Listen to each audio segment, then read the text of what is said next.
지금 바로 구독과 좋아요 눌러주세요. 그리고 이 영상을 어디에서 듣고 있는지 알려주세요. 여러분의 이야기가 궁금합니다. 제 인생에서 가장 행복한 날이었습니다. 2024년 4월 12일, 봄비가 갓 그친 후에 상쾌한 공기가 감도는 인천 송도 해안가 근처 성마리아 성당에서 사랑하는 김태호와 결혼식을 올렸습니다. 제가 고른 아이보리색 레이스가 섬세하게 장식된 어라인 드레스는 바닥에 살짝 끌릴 정도로 길었습니다. 드레스 뒤편에 달린 긴 베일이 성당 입구에서부터 제 뒤로 3m나 펼쳐졌습니다. 신부 대기실에서 마지막 화장을 고치며 떨리는 마음을 진정시키려 했습니다. 어머니가 다가와 제 손을 잡아주시며 우리 딸, 오늘이 평생 가장 행복한 날이 될 거야 라고 속삭이셨을 때 마음이 조금 가라앉았습니다. 제 머리카락에 꽂은 할머니의 유품인 진주핀이 거울에 반사되어 빛났습니다.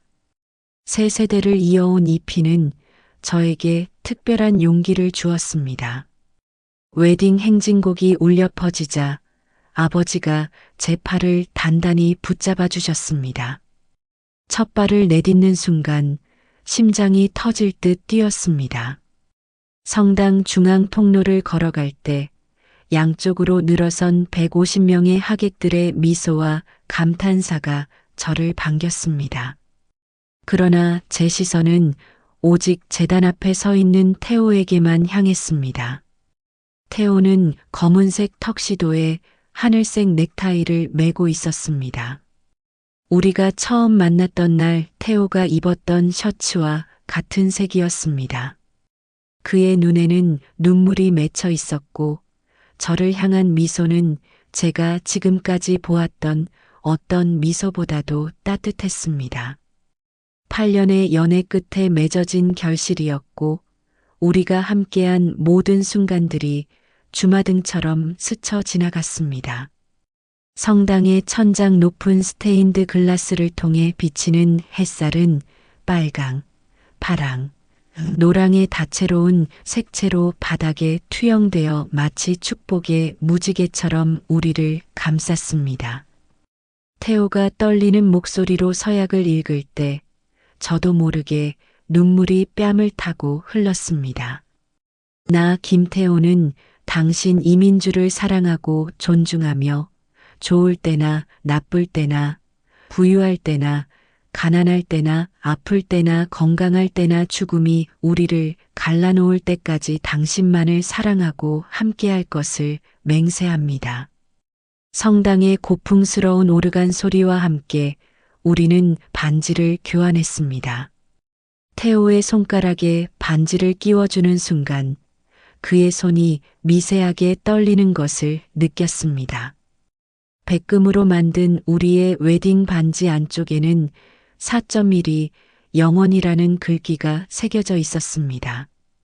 태호가 제 손에 반지를 끼워 주었을 때 그의 손의 온기가 제 전신을 따뜻하게 감쌌습니다. 신부 화관의 작은 꽃잎 하나가 제 앞머리에서 떨어져 내렸고 태호는 자연스럽게 그것을 집어 주머니에 넣었습니다. 나중에 그는 이 꽃잎을 액자에 넣어 우리의 첫집 거실에 걸겠다고 했습니다. 이런 작은 순간들이 우리의 결혼식을 더욱 특별하게 만들었습니다. 맹세의 키스를 나눌 때 세상의 모든 소리가 잠시 멈춘 것 같았습니다.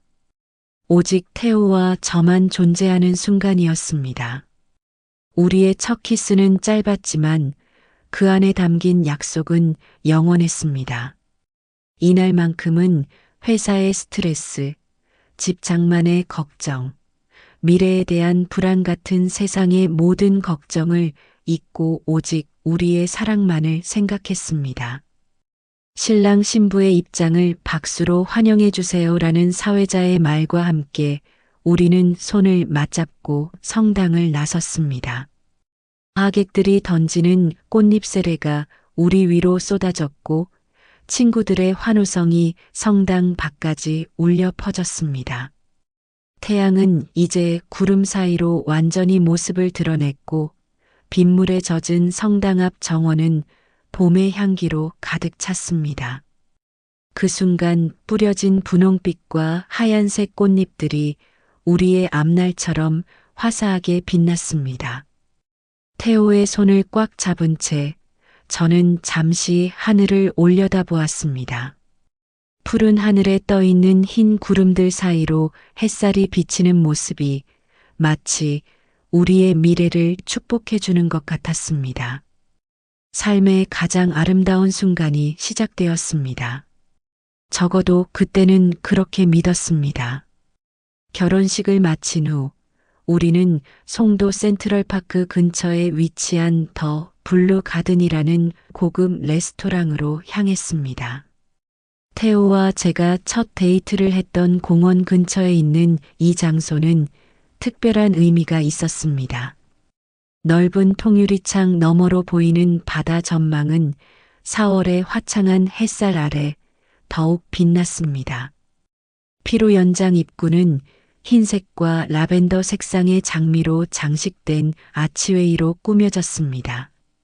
제가 직접 디자인한 웰컴 보드 옆에는 우리의 연애 스토리와 사진들이 타임라인으로 전시되어 있었습니다. 대학 동아리에서 처음 만난 순간부터 제주도 여행에서의 프로포즈까지 8년의 시간이 한눈에 펼쳐졌습니다. 하객들은 예정된 시간보다 일찍 도착하기 시작했습니다.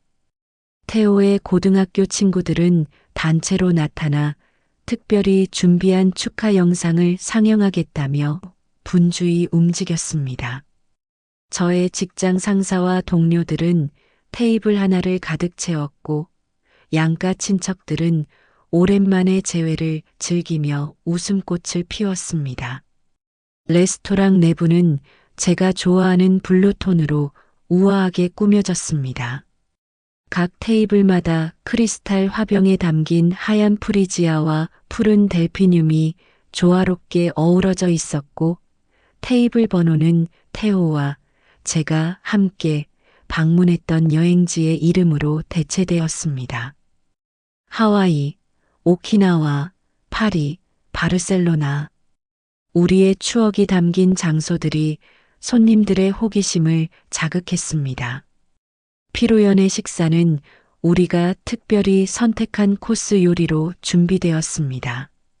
제철 식재료로 만든 샐러드를 시작으로 송도 앞바다에서 당일 잡힌 해산물 수프, 그리고 메인 요리로는 테오가 좋아하는 한우 안심 스테이크와 제가 선호하는 지중해식 생선 요리가 나란히 제공되었습니다. 소믈리에가 추천한 와인은 5년산 프랑스 보르도 레드와인으로 테오의 와인 수집 취미를 아는 친구가 특별히 선물한 것이었습니다. 식사가 진행되는 동안 웨딩 플래너가 준비한 슬라이드 쇼가 레스토랑 벽면에 투영되었습니다. 어린 시절부터 성인이 되기까지의 사진들, 그리고 우리의 연애 과정이 담긴 사진들이 음악과 함께 흘러갔습니다. 하객들은 때로는 웃음을, 때로는 감동의 탄성을 내뱉었습니다. 특히 테오의 어머니가 찍어두신 테오의 어린 시절 목욕 사진에 레스토랑이 웃음바다가 되었습니다. 메인 코스가 나오기 직전 웨딩 플래너의 안내에 따라 테오와 저는 테이블을 돌며 하객들과 인사를 나누기 시작했습니다. 대학 시절 동아리 선배들은 우리의 첫 만남을 생생하게 회상했고 테오의 회사 동료들은 그가 결혼 준비 기간 동안 얼마나 행복해 보였는지 이야기했습니다. 저의 사촌 언니는 웨딩드레스 피팅에 동행했던 추억을 꺼내며 감동의 눈물을 보이기도 했습니다. 빗테이블에 있던 테오의 회사 상무님과 인사를 나누던 순간이었습니다. 태호의 주머니에서 전화벨이 울렸습니다. 평소 예의 바른 태호는 당연히 전화를 무시하고 대화를 이어갔습니다. 하지만 10초도 지나지 않아 다시 같은 번호로 전화가 왔고 세 번째 통화 시도까지 이어지자 상무님께서 먼저 중요한 일인 것 같으니 받아보라고 권했습니다. 태호는 미안하다는 눈빛을 보내며 잠시 자리를 비웠습니다.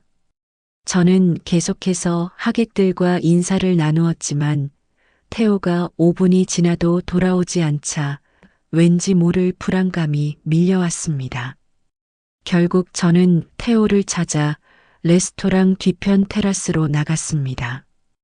유리문 너머로 태호의 모습이 보였습니다. 그는 핸드폰을 귀에 대고 격렬하게 무언가를 말하고 있었습니다. 얼굴은 창백했고 평소의 부드러운 표정은 온데간데 없이 사라졌습니다. 저는 문을 살짝 열고 다가갔습니다. 아니, 지금 당장 확인해. 백업은? 백업은 안전해? 누가 접근했는지 로그라도 확인해봐. 알았어. 나중에 다시 전화할게. 태호가 통화를 끝내고 몸을 돌렸을 때 그의 눈에서 처음 보는 공포를 발견했습니다. 제 손을 꽉 잡으며 태호는 귀에 속삭였습니다. 민주야, 큰일이야. 회사 서버가 해킹당했어. 내가 조사하고 있던 회사 비자금 자료가 모두 유출됐어. 더 큰 문제는 그들이 우리가 여기 있다는 것을 알고 찾아오고 있다는 거야. 그 순간 모든 것이 멈춘 것 같았습니다. 결혼식과 피로연에 행복했던 순간들, 우리가 계획했던 신혼여행과 미래의 계획들이 모두 산산조각 나는 느낌이었습니다. 하지만 태호의 다음 말은 더욱 충격적이었습니다. 우리 지금 바로 여기를 떠나야 해. 시간이 없어. 결정할 시간조차 허락되지 않았습니다. 태호의 눈에서 읽을 수 있는 절박함은 이것이 농담이 아님을 말해주었습니다. 평생의 가장 행복한 날이 갑자기 가장 두려운 날로 바뀌는 순간이었습니다. 태호의 말에 머릿속이 하얘졌습니다. 레스토랑 안에서는 여전히 축하 음악이 흘러나오고 하객들의 웃음소리가 가득했습니다.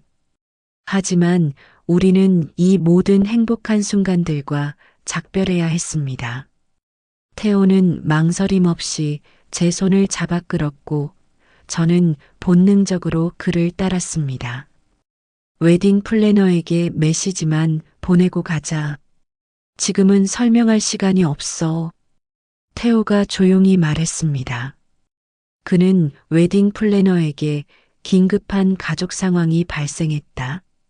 피로연을 계속 진행해달라는 간단한 메시지를 보냈습니다.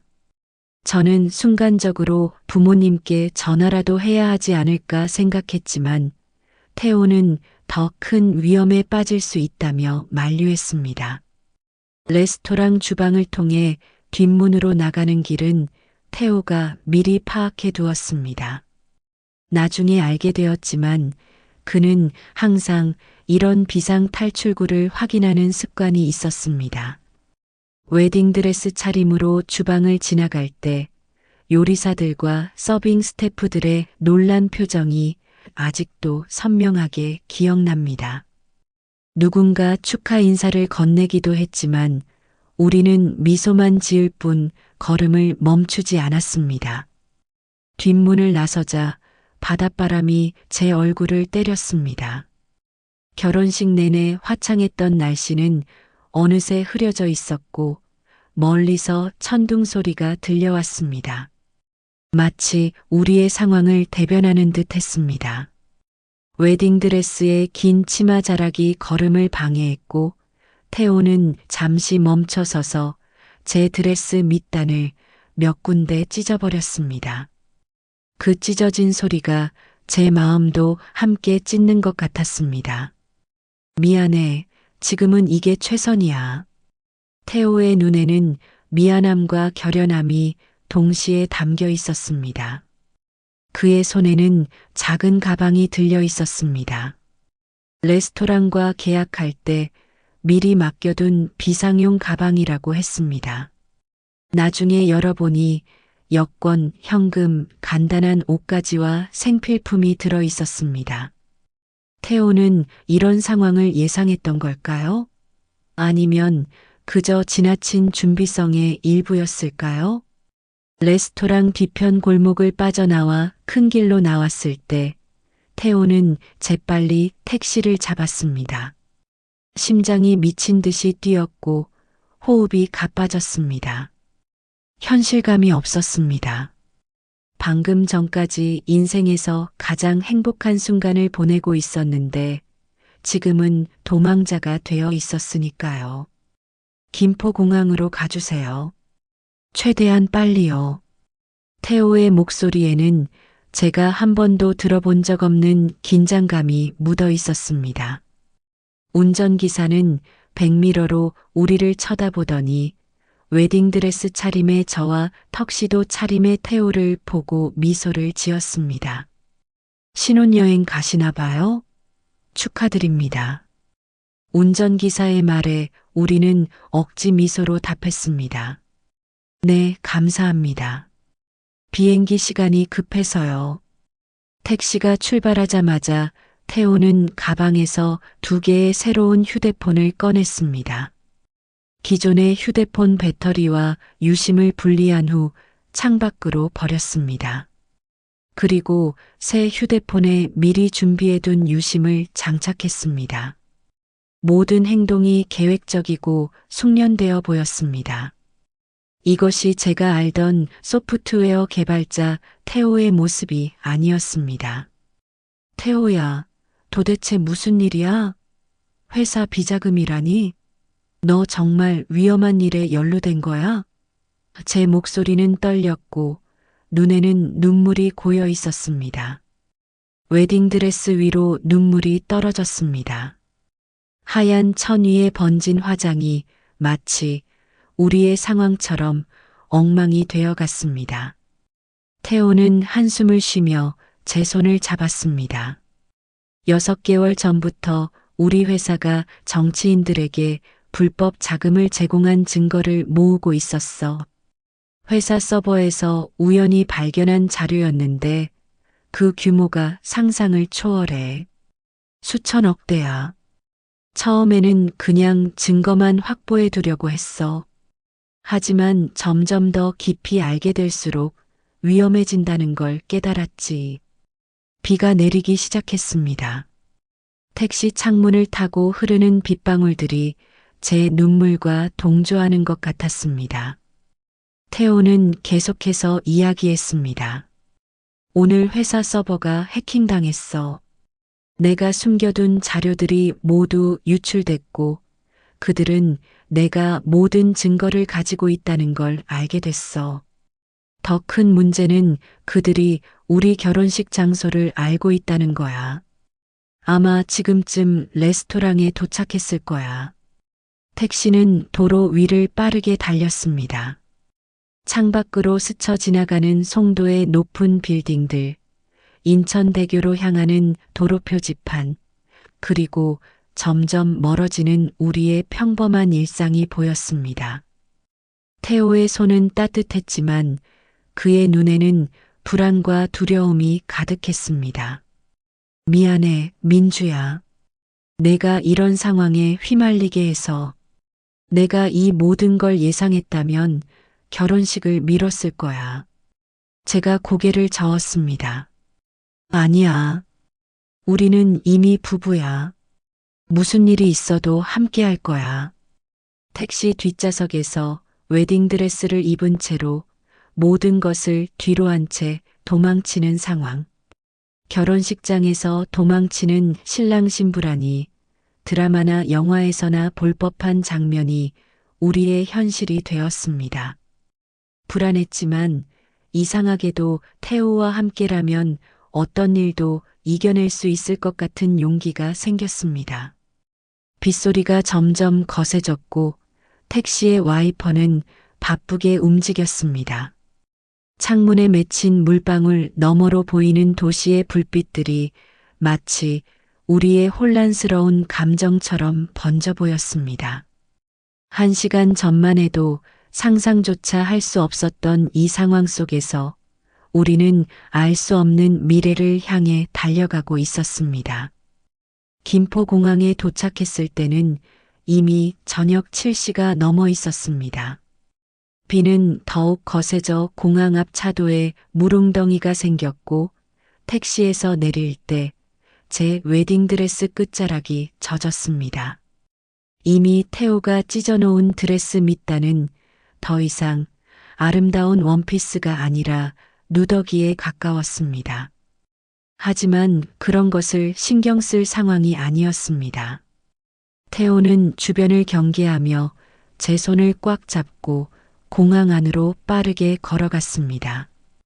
발걸음을 옮길 때마다 가슴이 두근거렸고 누군가 우리를 쫓아오고 있는 것 같은 느낌에 자꾸만 뒤를 돌아보게 되었습니다. 웨딩드레스 차림의 저와 턱시도 차림의 태호는 공항에서 단연 눈에 띄는 존재였습니다. 사람들이 호기심 어린 시선으로 우리를 바라보았고 몇몇은 스마트폰으로 사진을 찍기도 했습니다. 먼저 옷부터 갈아입어야 해. 태호가 공항 면세점을 향해 걸어가며 말했습니다. 가방에서 신용카드를 꺼내 저에게 건넸습니다. 필요한 옷을 사. 평범하고 눈에 띄지 않는 것으로. 난 비행기 표를 알아볼게. 면세점에서 급하게 청바지와 티셔츠, 가디건, 운동화를 골랐습니다. 화장실에 들어가 웨딩드레스를 벗는 순간 갑자기 눈물이 왈칵 쏟아졌습니다. 어머니와 함께 수없이 피팅을 거듭하며 고른 드레스였습니다. 거울에 비친 제 모습은 엉망이었습니다. 머리는 헝클어져 있었고 눈화장은 번져 있었으며 얼굴은 창백했습니다. 심호흡을 하고 눈물을 닦아냈습니다. 지금은 감정에 휩쓸릴 때가 아니라는 걸 알았으니까요. 새 옷으로 갈아입고 화장실을 나왔을 때 태호도 턱시도 대신 단순한 셔츠와 청바지 차림으로 변해 있었습니다. 그의 손에는 2장의 비행기 표가 들려 있었습니다. 제주행 비행기 표를 구했어. 30분 후에 출발해. 탑승구로 서둘러 가자. 태호의 설명에 따르면 제주도는 우리의 최종 목적지가 아니었습니다. 제주에서 하룻밤을 보낸 후 다음 날 국제선을 타고 해외로 나갈 계획이었습니다. 이렇게 하면 우리를 추적하는 사람들을 따돌릴 수 있다고 했습니다. 태호는 우리를 쫓는 사람들이 인천국제공항부터 뒤질 것이라고 예상했기 때문입니다. 보안 검색대를 지나는 동안 제 심장은 멈출 것 같았습니다. 누군가 우리를 알아보고 막지는 않을까, 경찰이 갑자기 나타나지는 않을까 하는 생각이 머릿속을 맴돌았습니다. 하지만 다행히 별일 없이 탑승구에 도착했습니다. 대기 의자에 앉아 태호는 새 휴대폰으로 뉴스를 확인했습니다. 아직 언론에는 아무런 소식도 나오지 않았지만 온라인 커뮤니티에서는 이미 태호의 회사 주가가 갑작스럽게 하락했다는 소식이 퍼지기 시작했습니다. 시간이 별로 없어. 가족들에게 짧은 메시지라도 남겨야 해. 태호가 말했습니다. 우리는 각자의 가족에게 걱정하지 마세요. 안전합니다. 나중에 연락드릴게요. 라는 간단한 메시지를 보냈습니다. 상황을 완전히 설명할 수도 없었고 더 구체적인 내용을 담으면 위험할 수도 있었기 때문입니다. 부모님께 이런 짧은 메시지만 남기고 떠나는 것이 너무 가슴 아팠습니다. 특히 결혼식 날 행방불명된 딸 때문에 얼마나 놀라고 걱정하실지 생각하니 괴로웠습니다. 하지만 태호의 말대로 지금은 우리의 안전이 우선이었습니다. 비행기 탑승 안내 방송이 나오자 우리는 줄을 서서 기다렸습니다. 그때 태호의 표정이 갑자기 굳어졌습니다. 탑승구 입구 쪽을 응시하는 그의 시선을 따라가 보니 2명의 남자가 주변을 살피며 서 있었습니다. 평범한 옷차림이었지만 그들의 날카로운 눈빛과 긴장된 자세가 일반 여행객과는 달랐습니다. 제기랄, 벌써 찾아냈어. 태호가 낮은 목소리로 중얼거렸습니다. 진정해. 자연스럽게 행동해. 우리는 그냥 신혼부부야. 탑승구로 다가갈수록 긴장감은 더욱 고조되었습니다. 그 남자들이 우리를 발견하면 어떻게 될지, 폭력적인 상황이 벌어지면 어떻게 해야 할지 생각하니 다리가 후들거렸습니다. 다행히 탑승줄이 길어 사람들 사이에 섞여 눈에 띄지 않았습니다. 마침내 탑승권을 제시하고 비행기로 향하는 통로에 들어섰을 때 작은 승리의 기쁨을 느꼈습니다. 하지만 그 순간 뒤에서 누군가 태호의 이름을 부르는 소리가 들렸습니다. 김태호 씨. 우리는 걸음을 멈추지 않고 계속 앞으로 걸어갔습니다. 뒤돌아보지 않았지만 발걸음 소리가 점점 가까워지는 것을 느낄 수 있었습니다. 비행기 입구에 도착했을 때 승무원이 우리를 맞이했고 우리는 재빨리 안으로 들어갔습니다. 좌석을 찾아 앉은 후에야 조금 안심할 수 있었습니다. 저들이 비행기 탑승 명단을 확인하면 우리를 찾아낼 거야. 태호가 걱정스럽게 말했습니다. 하지만 비행기가 이륙하기 전에는 우리를 내릴 수 없어. 일단 제주에 도착하면 다음 계획을 세울 거야. 비행기가 활주로로 향하는 동안 창밖으로 어두워진 하늘과 빗방울에 젖은 공항의 불빛이 보였습니다. 인생의 중요한 날이 이렇게 끝날 줄은 몰랐습니다. 결혼식 피로 연장에서 축하를 받으며 행복한 시간을 보내는 대신 누군가의 추격을 피해 도망치는 신세가 되다니. 비행기가 이륙하는 순간 태호는 제 손을 꽉 잡았습니다. 그의 손에서 전해지는 온기가 작은 위안이 되었습니다. 창밖으로 서울의 불빛이 점점 작아지는 것을 바라보며 우리가 뒤로하고 온 모든 것들을 생각했습니다. 직장, 가족, 친구들, 그리고 우리가 계획했던 평범하고 행복한 미래. 제주도는 임시 목적지야. 태호가 조용히 말했습니다. 거기서 국제선을 타고 해외로 나갈 거야. 내 대학 선배가 대만에서 사업을 하고 있어. 임시로 그곳에 머물면서 상황을 지켜볼 계획이야. 고도가 높아질수록 아래의 도시는 작은 불빛 모음으로 변해갔습니다. 마치 이전의 삶이 점점 멀어지는 것 같았습니다. 태호는 가방에서 노트북을 꺼내 작업을 시작했습니다. 그가 유출된 자료의 백업본을 정리하고 있다고 했습니다. 그 자료들이 우리의 유일한 보험이자 동시에 우리를 위험에 빠뜨린 주범이었습니다. 비행기 안의 작은 모니터에서는 가볍게 웃는 승무원들이 안전 수칙을 설명하고 있었습니다. 그 평온한 광경이 우리의 급박한 상황과 너무나 대조적이어서 모든 것이 비현실적으로 느껴졌습니다. 1시간 전만 해도 생각지도 못했던 방향으로 인생이 급선회한 것 같았습니다. 제주도로 향하는 짧은 비행 동안 저는 계속해서 지난 몇 시간을 되돌아보았습니다. 모든 것이 너무 빨리 일어났고 이제야 상황의 심각성을 실감하기 시작했습니다. 우리는 도망자가 되었고 언제 다시 정상적인 삶으로 돌아갈 수 있을지 알 수 없었습니다. 하지만 한 가지 확실한 것은 이제 우리는 진정한 의미에서 부부가 되었다는 사실이었습니다. 좋을 때나 나쁠 때나 모든 순간을 함께하기로 맹세했으니까요. 제주공항에 도착한 것은 밤 9시가 조금 넘은 시간이었습니다. 비행기에서 내릴 때까지 계속된 긴장감으로 온몸이 뻐근했습니다. 태호는 공항 출구에서 잠시 멈춰 주변을 살폈습니다. 우리를 쫓는 사람들이 이미 제주에 와 있을 가능성은 낮았지만 경계를 늦출 수는 없었습니다. 택시를 타자. 태호가 말했습니다. 미리 예약해둔 숙소가 있어. 제주의 밤 공기는 서울보다 훨씬 습하고 따뜻했습니다.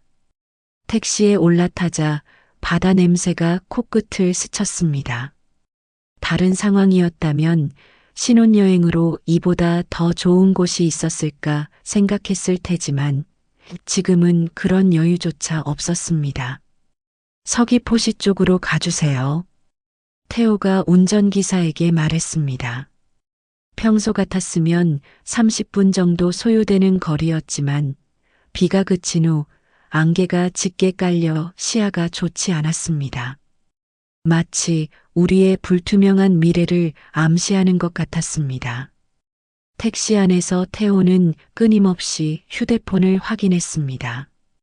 온라인에 올라오는 회사 관련 소식들과 뉴스를 주시했습니다. 아직 큰 기사는 나오지 않았지만 재무 관련 뉴스에서 태호의 회사 주가가 갑자기 7% 하락했다는 소식이 있었습니다. 누군가 내부 정보를 입수한 듯 했습니다. 여기서 내려주세요. 태호가 갑자기 말했습니다. 목적지에서 1km 정도 떨어진 곳이었습니다. 혹시 모르니 남은 거리는 걸어가자. 택시 요금을 지불하고 내린 우리는 제주의 어두운 시골길을 걷기 시작했습니다. 길가에는 가로등이 드문드문 있었고 저 멀리 바다가 보였습니다. 파도 소리가 들려왔습니다. 태호는 한 손으로는 제 손을 잡고 다른 손으로는 스마트폰 GPS를 확인하며 걸었습니다. 20분 정도 걸은 후 우리는 작은 게스트하우스에 도착했습니다. 바다의 쉼터라는 이름의 이 게스트하우스는 바다가 내려다 보이는 언덕 위에 위치해 있었습니다. 주인은 나이 지긋한 여성분이었고 태호가 예약할 때 썼다는 가명 박준영을 듣고 우리를 맞이했습니다. 신혼여행 오셨나 봐요? 축하드려요. 주인 할머니가 웃으며 말했습니다. 우리는 억지 미소로 고개를 끄덕였습니다. 할머니는 작은 목조 건물의 가장 끝방으로 우리를 안내했습니다. 가장 조용하고 전망 좋은 방이에요. 아침에 일어나면 바다가 한눈에 보일 거예요. 감사 인사를 하고 방에 들어서자마자 태호는 커튼을 모두 닫고 방을 살폈습니다. 작은 더블 침대, 오래된 TV, 작은 책상과 의자, 그리고 욕실이 전부인 소박한 방이었습니다. 하지만 지금 우리에게 필요한 것은 화려함이 아닌 안전이었습니다. 태호는 책상에 노트북을 펼치고 작업을 시작했습니다. 제가 물어보지 않아도 그는 하는 일을 설명해 주었습니다. 이 자료들을 안전한 곳에 백업해 두어야 해. 그리고 뉴스와 회사 동향을 체크해야 해. 저는 침대에 앉아 이 모든 상황을 받아들이려 노력했습니다. 불과 12시간 전 저는 인생에서 가장 행복한 날을 맞이하고 있었습니다. 사랑하는 사람과 결혼식을 올리고 가족과 친구들의 축하를 받으며 밝은 미래를 꿈꾸었습니다. 그런데 지금은 제주도의 작은 게스트하우스에 숨어 누군가의 추적을 피해 도망자가 된 신세였습니다. 태호야, 정말 이렇게 도망쳐야만 하는 거야? 경찰에 신고하면 안 될까? 제 목소리에는 절망감이 묻어났습니다. 태호는 잠시 키보드 위에 놓인 손을 멈추고 깊은 한숨을 내쉬었습니다. 경찰에 신고하려고 했어. 하지만 이 사건에는 고위 경찰 간부들도 연루되어 있어. 내가 확보한 자료에는 검찰청 고위 인사들과 몇몇 판사들의 이름도 있어. 지금으로선 누구도 믿을 수 없어. 말을 마친 태호의 얼굴은 지쳐 보였습니다. 결혼 준비로 바빴던 지난 몇 달 동안 그는 회사의 비리를 파헤치고 증거를 수집하는 이중 생활을 하고 있었던 것입니다. 그제서야 왜 그가 가끔 밤늦게까지 일한다며 집에 늦게 들어왔는지, 왜 갑자기 회사 동료들과의 만남을 피했는지 이해가 되었습니다. 태호는 화면에 보이는 자료를 저에게 보여주었습니다. 복잡한 숫자들과 계좌 내역, 그리고 여러 명의 이름이 나열되어 있었습니다. 이건 우리 회사가 정치인들에게 제공한 비자금 내역이야. 총액이 5천억이 넘어. 이 돈은 모두 회사 직원들의 퇴직금과 복지 예산에서 빼돌린 거야. 창밖에서는 바다 소리가 들려왔고 간간히 비가 다시 내리기 시작했습니다. 방 안은 침대 옆 작은 스탠드 조명만 켜져 있어 어두웠습니다. 태호의 얼굴은 노트북 화면의 파란빛에 비쳐 더욱 지쳐 보였습니다. 밤이 깊어갔지만 잠을 청할 수 없었습니다. 태호는 계속해서 자료를 정리하고 뉴스를 확인했습니다. 자정이 조금 지났을 때 태호의 표정이 갑자기 굳어졌습니다. 뭐야, 벌써? 제가 다가가 화면을 보니 온라인 뉴스의 대기업 임원, 결혼식장에서 사라져. 회사 자금 유출 의혹이라는 제목의 기사가 올라와 있었습니다.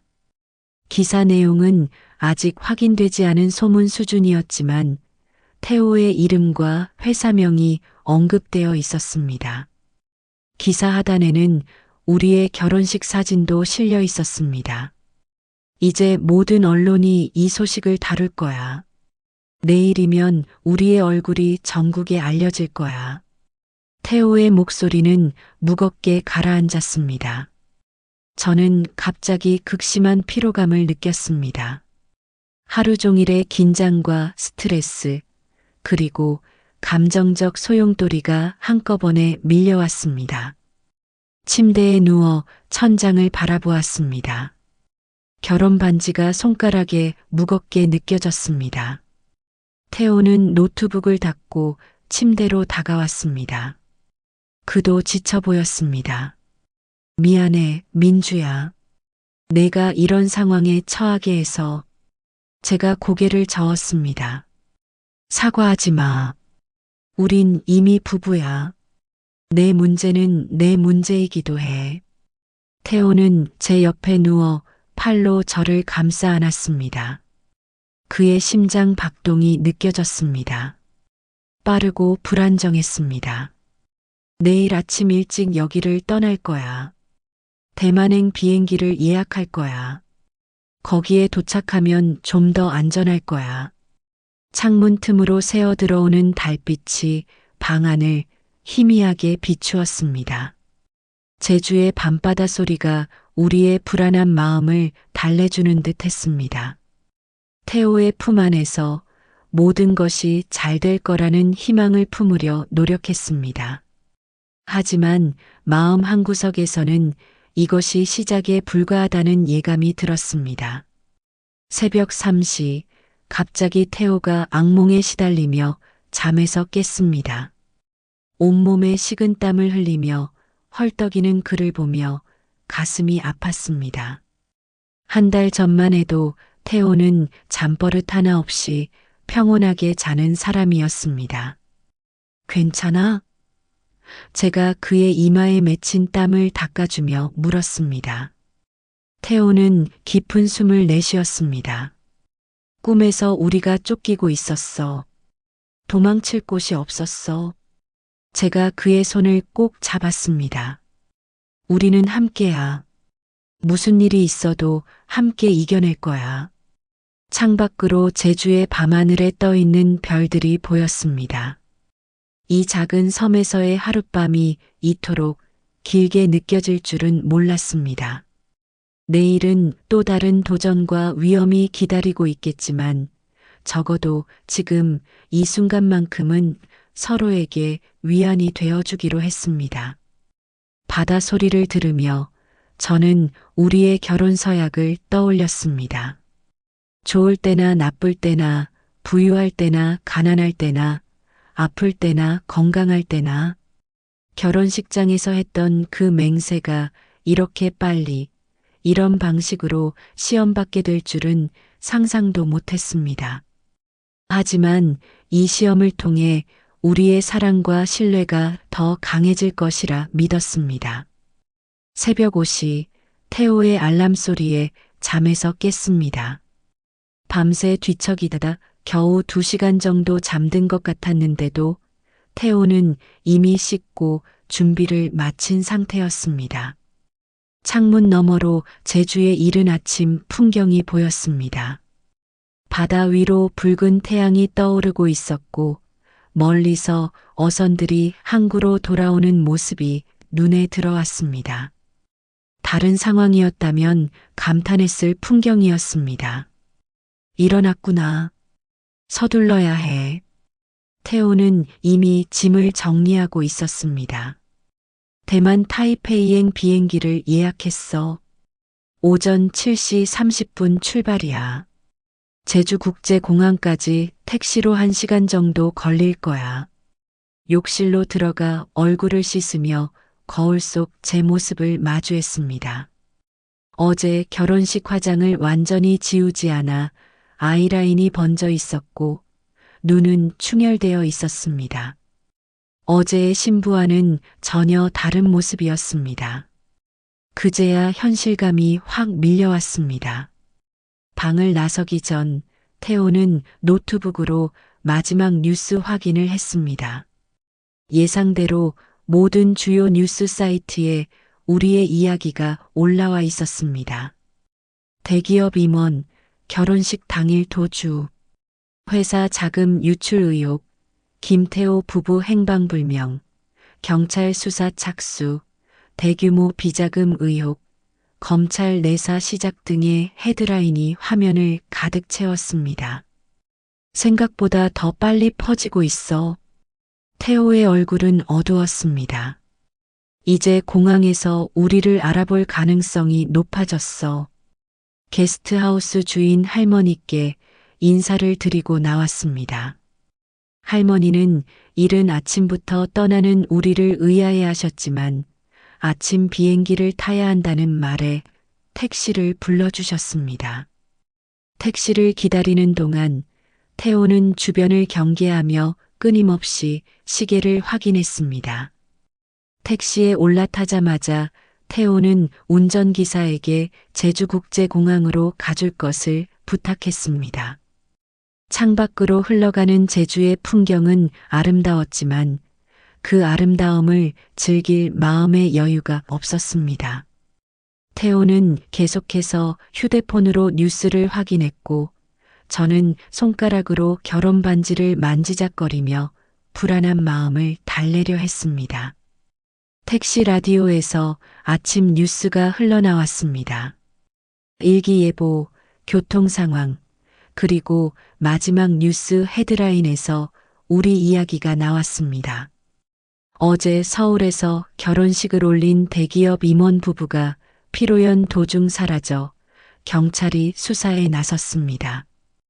회사 내부 자금 유출과 관련된 의혹이 제기되고 있어 운전기사가 라디오 볼륨을 키우며 흥미롭게 들었습니다. 요즘 세상이 흉흉하네요. 그런데 결혼식 날 도망을 가다니 정말 대단한 사람들이군요. 태호와 저는 눈빛을 교환했지만 아무 말도 하지 않았습니다. 운전기사는 우리가 바로 그 뉴스의 주인공이라고는 상상도 못하는 듯 했습니다. 다행히 어제 결혼식 때의 화려한 모습과 달리 오늘의 우리는 평범한 여행객처럼 보였을 것입니다. 공항에 도착했을 때는 이미 아침 6시 30분이 조금 넘은 시간이었습니다. 태호는 모자를 눌러 쓰고 저는 선글라스를 착용했습니다. 비행기 탑승 시간까지 1시간이 채 남지 않아 서둘러 체크인 카운터로 향했습니다. 체크인 과정에서 직원이 여권을 확인할 때 심장이 멎는 줄 알았습니다.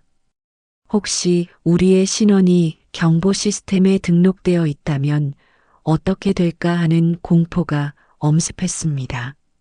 하지만 다행히도 직원은 아무 이상 없다는 듯 탑승권을 건네주었습니다.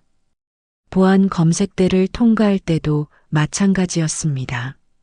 모든 순간이 느리게 흘러가는 것 같았고 주변의 모든 시선이 우리를 향하고 있는 것 같은 착각이 들었습니다. 검색대를 통과한 후 태호는 안도의 한숨을 내쉬었습니다. 탑승 시간까지 30분이 남아 우리는 조용한 구석 자리를 찾아 앉았습니다. 태호는 주변을 살피며 간간히 휴대폰을 확인했습니다. 공항 TV에서는 아침 뉴스가 방영되고 있었고 거기에도 우리의 이야기가 나왔습니다. 이번에는 태호의 회사 관계자 인터뷰도 포함되어 있었습니다. 김태호 이사는 회사 내부 자료를 무단으로 반출한 것으로 의심됩니다. 현재 회사는 법적 대응을 검토 중입니다. 태호는 쓴웃음을 지었습니다. 내가 들켰다는 사실을 이제야 인정하는군. 마침내 탑승 안내 방송이 나왔고 우리는 줄을 서서 기다렸습니다. 주변을 둘러보니 일반 관광객들, 비즈니스맨들, 그리고 몇몇 외국인들이 있었습니다. 그들은 모두 자신의 일상적인 목적을 위해 비행기를 타는 것이었고 우리처럼 도망치는 것이 아니었습니다. 이 현실적인 괴리감이 더욱 강하게 다가왔습니다. 비행기에 올라타 좌석을 찾아 앉았습니다. 창가 자리였고 태호는 통로 쪽에 앉았습니다. 그는 여전히 경계를 늦추지 않고 주변을 살폈습니다. 비행기가 이륙하기 전까지는 안심할 수 없었습니다. 우리는 타이페이에 도착하면 공항에서 나오지 말고 바로 환승해서 타이중으로 가는 국내선을 탈 거야. 태호가 작은 목소리로 말했습니다. 내 선배 장민호가 그곳에서 사업을 하고 있어. 그에게 연락했고 도움을 주겠다고 했어. 비행기 이륙 준비가 완료되고 승무원들의 안전 수칙 설명이 시작되었습니다. 창밖으로 제주의 아침 풍경이 펼쳐져 있었습니다. 푸른 바다와 녹색 산악지대, 그리고 점점 작아지는 건물들이 보였습니다. 비행기가 활주로를 달리기 시작했을 때 태호는 제 손을 꽉 잡았습니다. 비행기가 이륙하는 순간 이상하게도 마음이 조금 가벼워졌습니다. 적어도 지금은 우리를 추적하는 사람들의 손이 닿지 않는 곳으로 가고 있다는 생각 때문이었을 것입니다. 하지만 대만에서는 어떤 일이 벌어질지, 언제 한국으로 돌아갈 수 있을지, 이 모든 상황이 어떻게 끝날지는 여전히 불투명했습니다. 비행 시간은 약 2시간. 태호는 이 시간 동안 휴대폰을 비행기 모드로 전환한 채 계속해서 노트북으로 작업했습니다. 그가 수집한 자료들을 더 안전하게 보관하고 필요한 정보만 선별하는 작업이었습니다. 가끔 제게 화면을 보여주며 설명해 주었습니다. 이 거래 내역을 봐. 지난 3년간 50개가 넘는 페이퍼 컴퍼니를 통해 자금이 흘러갔어. 그리고 이 이름들 모두 정치권과 사법부의 고위 인사들이야. 복잡한 숫자와 법인명, 계좌 내역들이 저에게는 생소했지만 테오의 설명을 들으며 상황의 심각성을 점점 더 이해하게 되었습니다. 이것은 단순한 회사 내부 비리가 아니라 한국 사회 전체에 영향을 미칠 수 있는 대규모 부패였습니다. 내가 이 자료를 언론에 제보하려고 한 거야? 제가 조용히 물었습니다. 태호는 고개를 끄덕였습니다. 처음에는 내부 고발로 회사를 바로잡을 생각이었어. 하지만 자료를 모으면 모을수록 이게 단순히 우리 회사만의 문제가 아니라는 걸 깨달았어. 국가기관, 정치인, 판사, 검사들까지 연루된 거대한 비리 네트워크야. 내부 고발로는 해결할 수 없는 수준이었어. 비행기는 점점 더 높이 올라갔고 구름 위로 올라섰을 때 태양이 눈부시게 빛났습니다. 구름 아래의 어둠과 달리 하늘 위는 맑고 푸른 빛으로 가득했습니다. 마치 우리가 지금 겪고 있는 어둠 너머에 밝은 미래가 있다는 희망을 보여주는 것 같았습니다. 기내식이 제공되었지만 긴장과 피로로 인해 별로 먹을 수 없었습니다. 태호는 커피만 마시며 계속해서 작업했고 저는 창밖의 풍경을 바라보며 지난 24시간을 떠올렸습니다. 어제 이맘때쯤 저는 웨딩드레스를 입고 메이크업을 하며 인생에서 가장 행복한 순간을 기다리고 있었습니다. 그리고 지금은 도망자가 되어 미지의 나라로 향하고 있었습니다. 비행기가 타이페이 상공에 진입했다는 기장의 안내 방송이 들렸습니다. 창밖으로 타이완의 산악 지형이 보이기 시작했고 이어서 도시의 윤곽이 드러났습니다. 태호는 노트북을 덮고 제 손을 잡았습니다.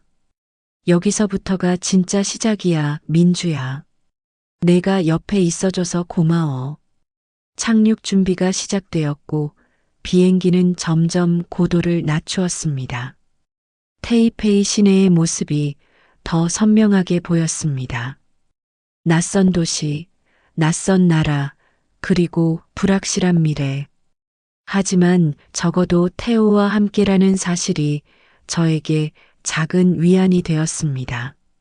마침내 비행기가 착륙했고 기장의 타이완 타이페이 공항에 도착했습니다라는 안내 방송이 흘러나왔습니다.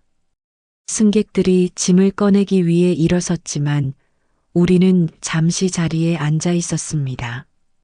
태호는 깊은 숨을 내쉬었습니다. 여기서부터는 더 조심해야 해. 국제 경찰의 수배가 내려질 가능성도 있어. 비행기에서 내려 공항 터미널로 들어서는 순간 새로운 도전이 시작되었습니다.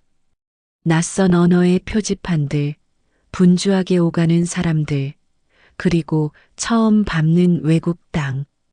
입국 심사대로 향하는 발걸음이 무겁게 느껴졌습니다. 태호는 제 손을 꽉 잡으며 앞으로 나아갔습니다. 입국 심사 순간의 긴장감은 이루 말할 수 없었습니다. 심사관이 우리의 여권을 꼼꼼히 살펴보는 동안 숨을 쉬는 것조차 잊은 듯 했습니다. 하지만 다행히도 별다른 문제 없이 입국 스탬프를 받을 수 있었습니다. 타이 중엔 국내선을 타야 해. 태호가 말했습니다. 서두르자. 타이페이 공항의 국내선 터미널로 이동하는 동안 저는 처음으로 이 모험의 현실감을 온전히 느꼈습니다. 우리는 이제 진정한 의미에서 국제 도피자가 되었습니다. 하지만 그 순간에도 이상하게도 두려움보다는 태호와 함께하는 이 여정이 어떻게 끝날지에 대한 호기심이 더 컸습니다. 타이중으로 향하는 비행기를 기다리며 태호는 선배에게 전화를 걸었습니다. 짧은 대화 후 그의 표정이 조금 밝아졌습니다. 민호 형이 공항으로 마중 나온대. 일단 그의 집에서 머물게 해주겠다고 해. 처음으로 약간의 희망이 보였습니다. 적어도 안전한 거처와 도움을 줄 사람이 있다는 사실이 작은 위안이 되었습니다.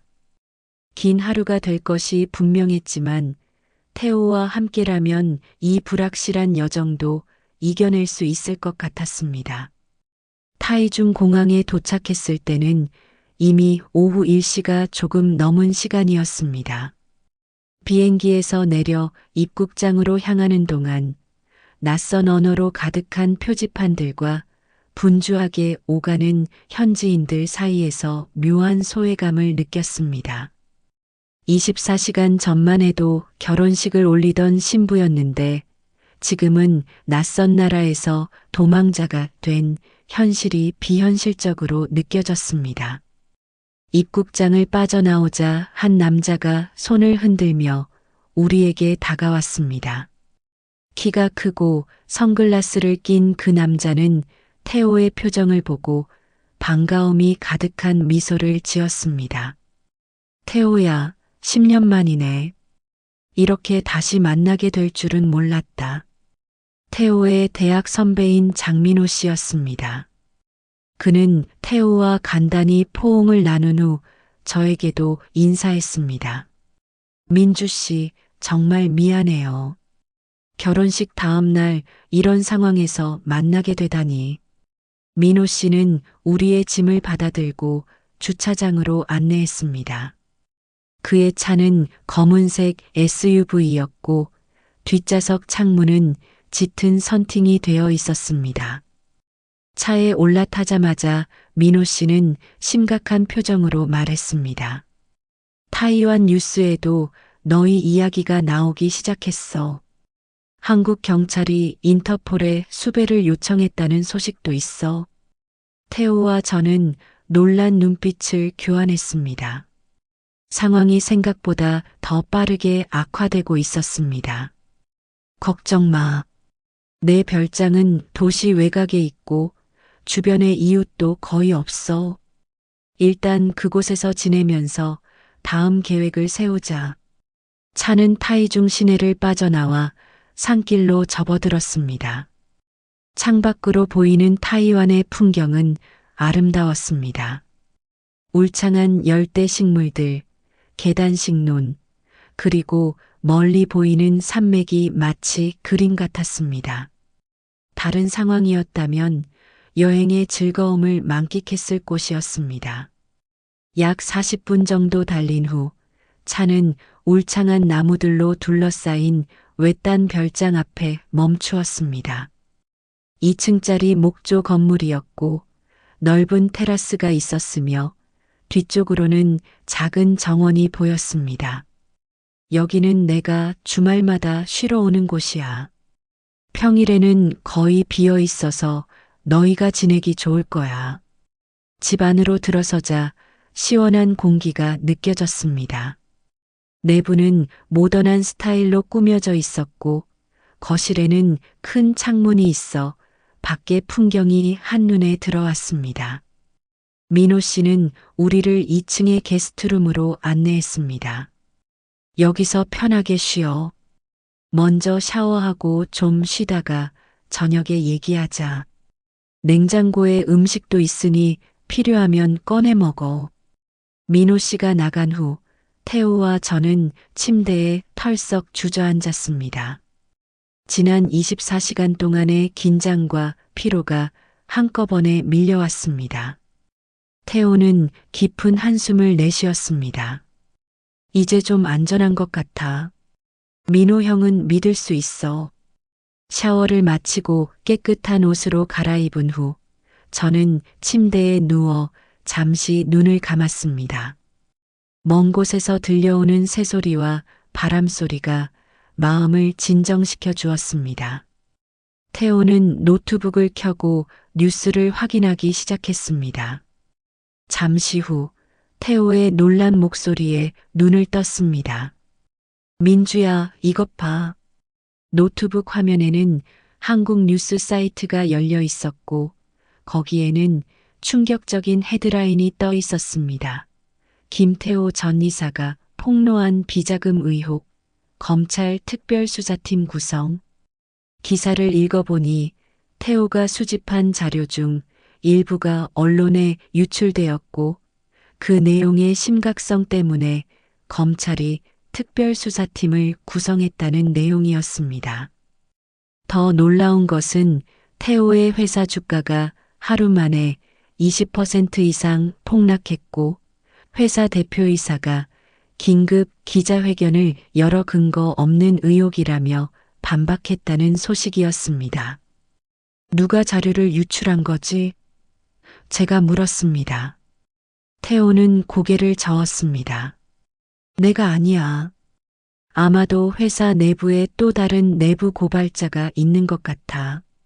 저녁이 되자 민호 씨가 지역 음식점에서 사온 타이완 요리로 식탁을 채웠습니다. 우리 셋은 테라스에 앉아 식사를 하며 상황에 대해 이야기를 나누었습니다. 태호는 자신이 어떻게 회사의 비리를 알게 되었는지, 어떤 증거를 수집했는지 자세히 설명했습니다. 처음에는 회계 시스템에서 발견한 작은 불일치였어. 퇴직금 계정에서 일부 금액이 다른 계정으로 이체되는 것을 발견했지.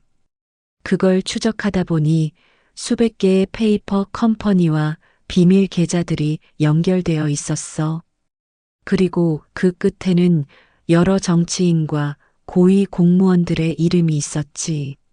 민호 씨는 심각한 표정으로 듣고 있다가 말했습니다. 이 자료가 사실이라면 한국 역사상 가장 큰 부패 스캔들 중 하나가 될 수 있어. 너희 안전이 가장 중요해. 이 자료를 어떻게 할 계획이야?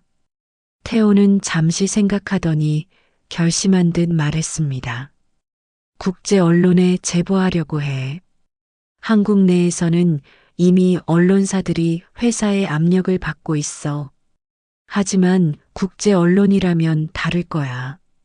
민호 씨는 고개를 끄덕이며 제안했습니다.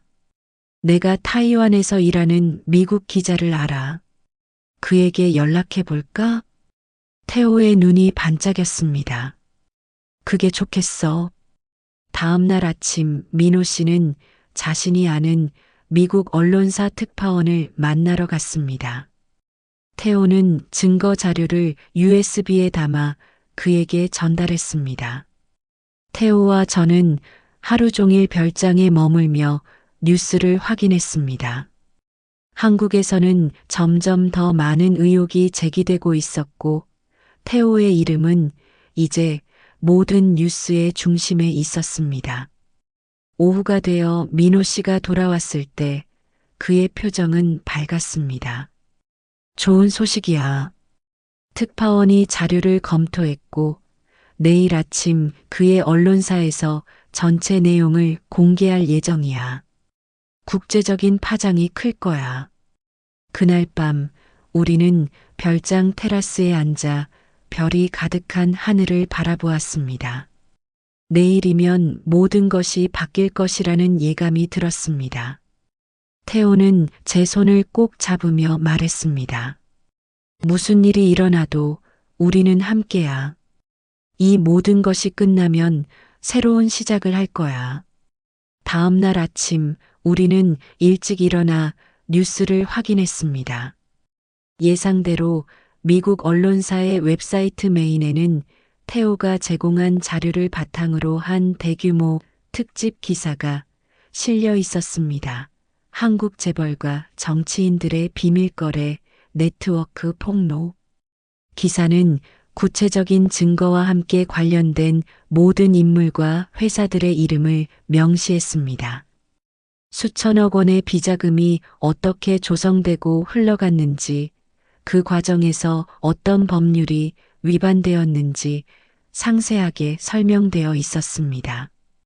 특히 충격적인 것은 여러 고위 정치인들의 이름이 직접적으로 언급되었다는 점이었습니다. 몇 시간 내에 이 뉴스는 전 세계로 퍼져나갔고 한국 언론들도 이제는 더 이상 침묵할 수 없게 되었습니다. 모든 주요 방송과 신문이 이 스캔들을 대대적으로 보도하기 시작했습니다. 정오쯤 태호의 휴대폰으로 한국에서 전화가 왔습니다. 발신자는 검찰 특별수사팀의 팀장이었습니다. 태호는 스피커폰으로 전환하고 통화를 시작했습니다. 김태호 씨, 저는 서울중앙지검 특별수사팀 팀장 윤정안입니다.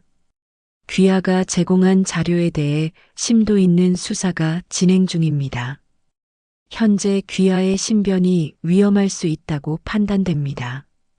한국으로 돌아오실 의향이 있으시다면 저희가 증인 보호 프로그램을 제공할 수 있습니다. 태호는 저와 민호 씨를 바라보았습니다. 중대한 결정의 순간이었습니다. 태호는 잠시 생각한 후 대답했습니다. 네, 돌아가겠습니다. 하지만 제 아내의 안전도 보장되어야 합니다. 통화가 끝난 후 태호는 깊은 숨을 내쉬었습니다. 이제 돌아가야 할 것 같아. 진실을 알리기 위해 시작한 일이니 끝까지 책임져야 해. 저는 태호의 손을 잡고 고개를 끄덕였습니다. 나도 같이 갈게. 우리는 함께니까. 민호 씨는 우리를 걱정스럽게 바라보았습니다. 정말 괜찮겠어? 한국으로 돌아가면 위험할 수도 있어. 태호는 결연한 표정으로 대답했습니다. 이제는 숨지 않아도 될 것 같아. 이 스캔들이 너무 커졌고 국제적인 관심이 집중되어 있어. 그들도 함부로 우리를 해칠 수는 없을 거야. 그날 오후 우리는 한국 대사관에 연락하여 상황을 설명했고 다음 날 한국으로 돌아가기 위한 준비를 시작했습니다. 태호는 모든 증거 자료의 복사본을 여러 곳에 안전하게 보관했고 만일의 사태에 대비했습니다. 밤이 깊어갈수록 내일 한국으로 돌아가 맞이할 불확실한 미래에 대한 불안감이 커졌습니다. 하지만 동시에 이 모든 고난의 끝이 보이기 시작했다는 희망도 생겼습니다. 창밖으로 보이는 타이완의 밤하늘은 무수한 별들로 가득했고 그 별빛이 마치 우리에게 용기를 주는 것 같았습니다. 침대에 누워 태호의 숨소리를 들으며 저는 우리의 여정을 되돌아보았습니다. 결혼식 날 도주부터 지금까지 모든 것이 믿기지 않는 꿈 같았습니다. 하지만 이 모든 것이 진실과 정의를 위한 필요한 과정이었다면 후회는 없었습니다. 태호를 만나 결혼한 것이 제 인생 최고의 선택이었음을 다시 한번 확신했습니다. 내일은 새로운 싸움이 시작될 것입니다.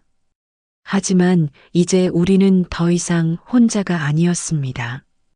전 세계의 주목과 지지 속에 우리는 진실을 위한 마지막 여정을 떠날 준비가 되어 있었습니다.